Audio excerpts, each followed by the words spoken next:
پاریس ایران به عنوان یکی از 10 کشور تولید کننده گازهای گلخانه‌ای جهان گرچه سهمش نسبت به کشورهای بالای جدول بسیار کمتر است، اما قول داده که از میزان تولید گازهای گلخانه‌ای کم کند. چرا؟ به این دلیل که ایران خود یکی از قربانیان اصلی چیزی است که به نام تغییرات آب و هوایی شناخته شده. امشب خواهیم دید که قولی که ایران داده چقدر شدنی است. اول گزارشی از آیدین سالی. طوفان‌های شن حالا به پدیده‌ای آشنا تبدیل می‌شوند. گرد و غبار روی زندگی روزمره را می‌گیرد. در بعضی شهرها آلودگی هوا نفس را تنگ می‌کند. هوا گرمتر می‌شود. گرمترین شهر جهان در یک روز تابستان امسال بندر ماهشهر در جنوب ایران است. دمای احساس شده 68 درجه سانتیگراد. در کنار اینها سیل‌های ناگهانی قربانی می‌گیرند. و خشکسالی و عواقب آن هر سال گلوی ایران را فشار می‌دهد. در مورد اینکه این اتفاقات تا چه حد به طور مستقیم تاثیر تغییرات اقلیم است، اتفاق نظر وجود ندارد. دوره‌های خشکسالی و مدیریت منابع از عواملی هستند که به گفته بعضی کارشناسان از اثرات تغییرات اقلیم در ایران مؤثرترند. ایران در متن ارائه شده به نشست پاریس میگوید بر اثر تغییرات اقلیم 50% روان آب سطحیش کاهش پیدا کرده و همچنین پیش بینی می‌کند که در 15 سال آینده 20 تا 25 میلیارد متر مکعب از ذخایر سطحی و قابل برنامه‌ریزی آب ایران کم شود. ضمن اینکه میگوید 52% شاخص طغیان رودخانه‌ها در این کشور بیشتر شده. ایران در تعهدی غیر الزام آور که به نشست پاریس ارائه کرده میگوید برنامه‌اش کاهش تولید گازهای گلخانه‌ای در 15 سال آینده است. طرح مشارکت ملی در زمینه کاهش گازهای گلخانه‌ای که ارائه کردیم، ما شاهد کاهش 4% گازهای گلخانه‌ای خواهیم بود. اگر تحریم‌ها به طور کامل برداشته شود و در صورت همکاری‌های بین‌المللی 8% دیگر هم از این گازها کاهش خواهد یافت، یعنی در مجموع 12%. از جمله راه حل‌هایی که ایران به دنبال آن است، کاهش نشتی در خطوط انتقال گاز، کاهش تلفات شبکه انتقال برق، افزایش راندمان نیروگاه‌ها و استفاده از منابع انرژی تجدیدپذیر و جایگزین است. ایران چه خود در معرض خطرات مستقیم تغییرات اقلیم باشد، چه نباشد، بازیگری مهم در این زمین است. یکی از 10 کشور تولید کننده گازهای گلخانه‌ای در جهان. آیدین صالحی، BBC. خب بحث جنبه‌های مختلفی داره، به همین خاطر سارا بازوبندی استاد ارشد اقتصاد و علوم سیاسی از دانشگاه ریجنت لندن و حمید پوران پژوهشگر ارشد در انستیتو مطالعات خاورمیانه در سوئز با ما هستن. شما تخصصتون محیط زیست هست، شما تخصصتون اقتصاد است. اول از شما شروع می‌کنم خانم بازوبندی، ممکنه به ما بگید که این 12% که ایران قولش رو داده برای کم کردن گازهای گلخانه‌ای ظرف 15 سال چقدر با توجه به شرایط اقتصادی که ایران داره شدنیه؟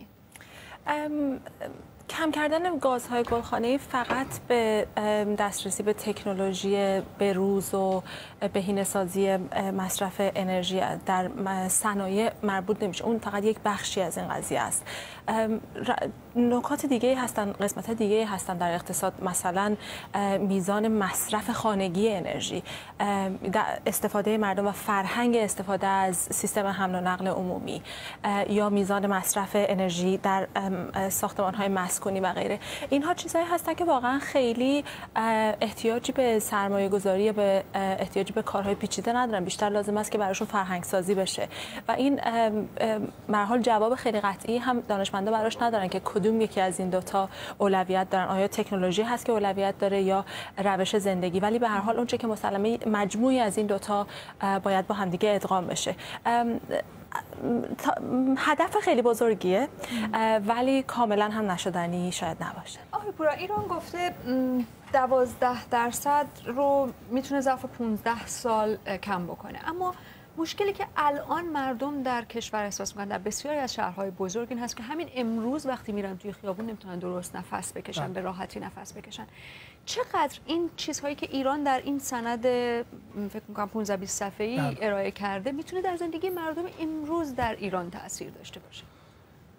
به هر حال اینا کارهای زمانبر است، متاسفانه یک شبه و یک ساله حتی ایجاد نمیشه. اما اگر این، چون در این مسئله یه چیزی که اشاره شده انتقال تکنولوژیه، اگر به عنوان تعهد داوطلبانه این که ایران داره انجام میده در قبالش بتونه تکنولوژی دریافت کنه، این تکنولوژی رو میتونه واسه چیزای دیگه استفاده کنه. مثل فرض کنین ما الان کلا به خصوص در چند سال اخیر به تکنولوژی‌های روزآمد دسترسی نداشتیم. کل صنایعمون این همون مسئله است که خانم ابتکار میگه اگر که تحریم رو بردارید 12%، اگر بمونه 4%. میخوام بدونم که واقعا این تحریم چقدر تاثیر داشته تو موقعیت؟ اگر من اشتباه نکنم حتی 4% هم تو صفحه سوم این داکیومنت گفتن همه این، حتی چه تعهد مشروط چه غیر مشروط 8%، یعنی توتال 12%، همش وابسته به اینه که تحریما برطرف بشه، مشکلات مالی برطرف بشه.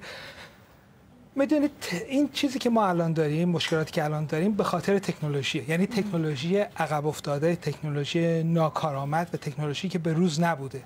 علتش این بوده که محیط همه اینها در این 8 سال اخیر نه ملموس‌تر شده. اینا ملموس‌تر شده. اما اگر این به هر حال نگاه کنید، وقتی که ایران به بنزین دسترسی نداشت، با بنزین با کیفیت، مجبور شد که صنایع شیمیایی ایران یه نوعی به قول معروف مهندسی معکوس یا دستکاری انجام بشه. دیگه اون موقع استانداردها فدای یه سری اولویت‌های دیگه میشه. دیگه استاندارد سلامتی بنزین و کیفیتش مطرح نبود، بلکه چرخیدن چرخ ماشینا مطرح بود. بنابراین سلامتی میرفت درجه دوم.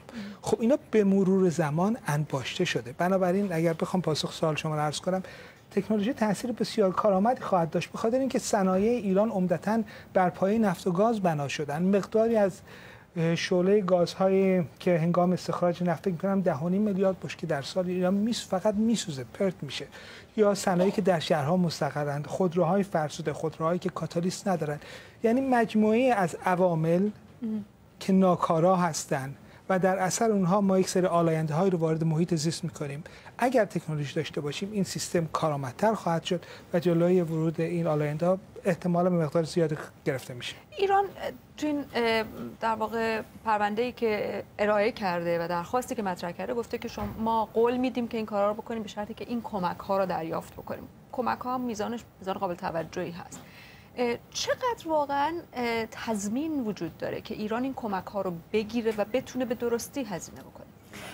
این به نظر من سوال خیلی مهمیه، شاید فقط زمان بتونه جوابش رو بده، به خاطر اینکه با توجه به تجربه پیشین میگم. بله، تجربه پیشین نشون میده که خب به هر حال پروژه هایی که اینقدر با اهداف بزرگ تعیین میشن معمولا متاسفانه قربانی یک ساختار نسبتا ناکارآمدی میشن در کشور که در نهایت از اون اهداف کلیشون در اون بازه زمانی که براشون تعریف شده معمولا خیلی عقب میمونن.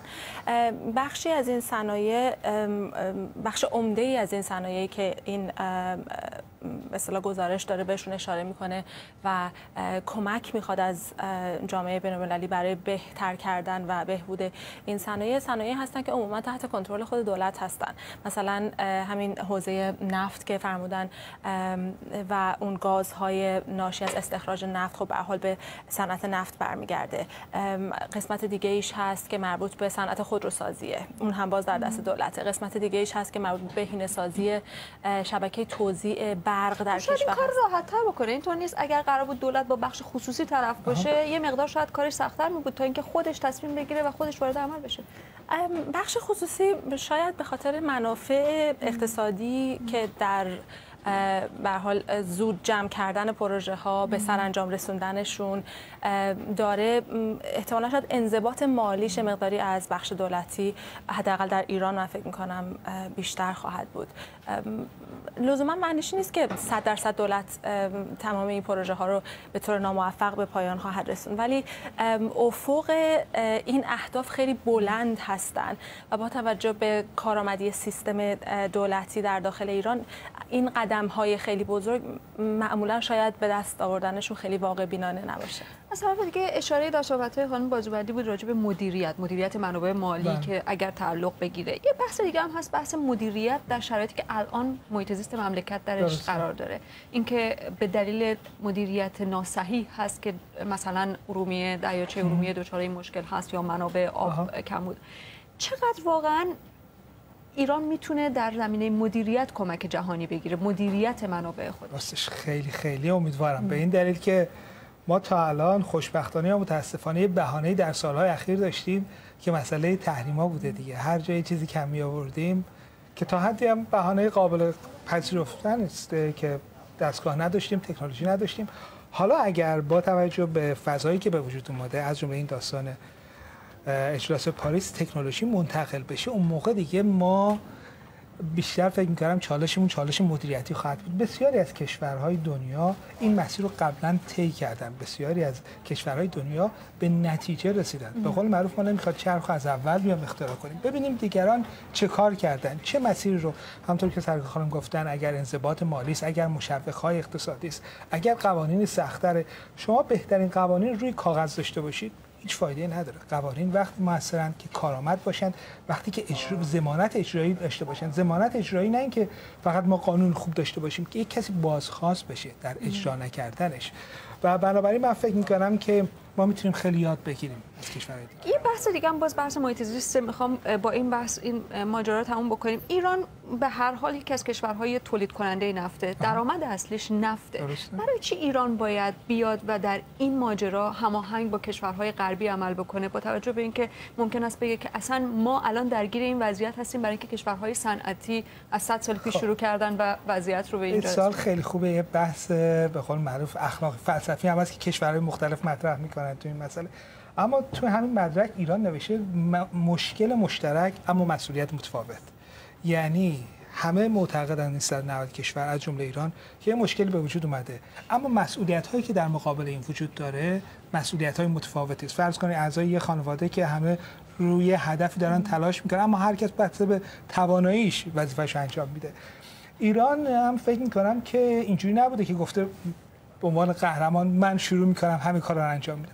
در حدی که معقول بوده منطقه اهداف جاه طلبانه‌ای رو مطرح کرده، البته درخواست کمک هم کرده، یعنی در ازاش درخواست کمک مالی کرده، درخواست کمک. ولی مسئله اصلی هنوز اونجا میمونه. ایران اگه یک کشور تولید کننده سوخت‌های فسیلی هست، چطور میتونه خودش رو وارد یک بحثی بکنه که در نهایت این هست که سوخت‌های فسیلی رو کلاً از بازار خارج بکنه؟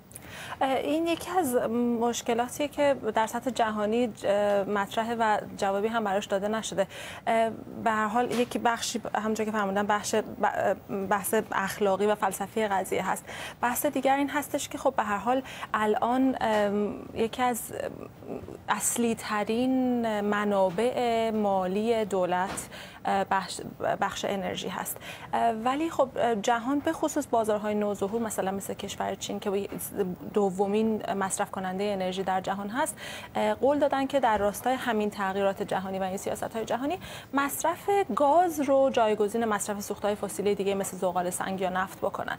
خب ایران الان از این جهت در موقعیت خیلی خوبی قرار داره، به خاطر اینکه ایران دومین و بزرگترین از لحاظ رده‌بندی جهانی در رده دوم بزرگترین منابع گازی در جهان قرار داره. ولی خب ما به دلیل مشکلاتی که داشتیم در سالهای اخیر میزان استخراج گاز و توسعه صنعت گاز خیلی بهش توجهی نشده. شاید این قضیه الان بتونه یه فرصت خیلی خوبی رو برای ایران در بازارهای جهانی. متشکرم. سارا بازوبندی و حمید پوران، ممنونم.